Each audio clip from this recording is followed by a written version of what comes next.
AP శాసనమండలిలో అధికార విపక్ష నేతల మధ్య వాగ్వాదం జరిగింది. సోషల్ మీడియా యాక్టివిస్టుల అరెస్టులపై వైసీపీ వాయిదా తీర్మానం ఇచ్చింది. దీన్ని తిరస్కరించిన చైర్మన్ మండలిని కొనసాగించారు.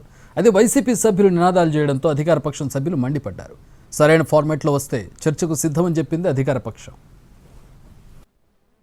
యువకుల్ని ఈ సోషల్ మీడియా పోస్ట్ అని చెప్పని లేనిమని పెట్టి వాళ్ళని అరెస్టులు చేసి చట్టాన్ని చేతిలో తీసుకోవడం ఇప్పుడు ప్రజాస్వామ్యంలో జరగలేదు.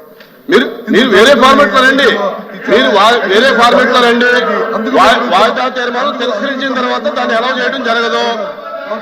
వాయిదా తీర్మానం ఒకసారి తిరస్కరించిన తర్వాత అది అలౌ చేయడం అనేది సపోర్ట్ చేస్తున్నారు. మాకైతే అర్థం కావట్లేదు.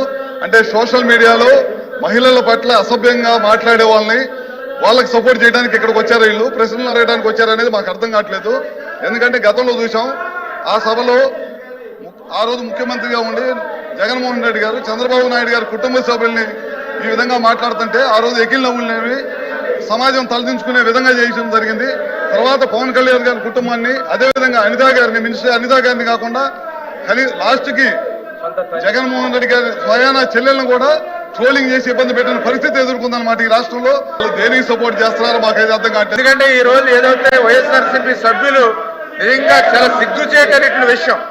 ఎందుకంటే ఏదో సోషల్ మీడియా గురించి ఏదైతే వాళ్ళు మాట్లాడుతూ ఉన్నారో, ఎవరైతే వర్రా రవీంద్ర రెడ్డి గురించి వాళ్ళు మాట్లాడుతూ ఉన్నారో, ఆ వర్రా రవీంద్ర రెడ్డి సాక్షాత్తు జగన్మోహన్ రెడ్డి తల్లిని, జగన్మోహన్ రెడ్డి చెల్లిని విననేటువంటి భాషలో, చదవలేనటువంటి భాషలో వాళ్ళు మరి పోస్టులు పెడితే అటువంటి వాళ్ళకి ఒత్తాసు పలుకుతూ ఉన్నారని అంటే మరి జగన్మోహన్ రెడ్డి ఎలా సమాధానం చెప్పాలి?